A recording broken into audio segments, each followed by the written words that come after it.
其實我哋而家一直講都係我哋唔妥佢，但係其實我哋一直係俾佢恰緊。但係我哋有啲咩？我哋要清楚我哋嘅目標，同埋我哋即係依間學校呢啲行政20幾年啦，已經冇人企出嚟，我哋而家終於企出嚟啦。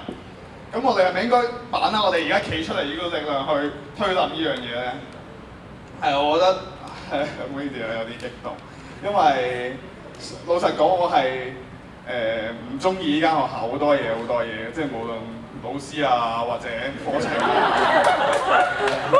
即係我係覺得係我覺得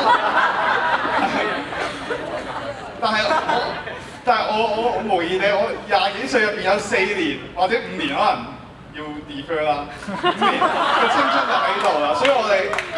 係咯，我哋唔可以再由即係我哋依家係真係一個家嚟㗎，我哋每日都見住，因為其實大家都知咧，基本上0923或者我哋電影係根本過夜都喺度過夜，日日對住大家依間學校呢個屋企，咁我哋難得可以聚埋一齊，我哋應該要商量呢個辦法，點樣下次捉緊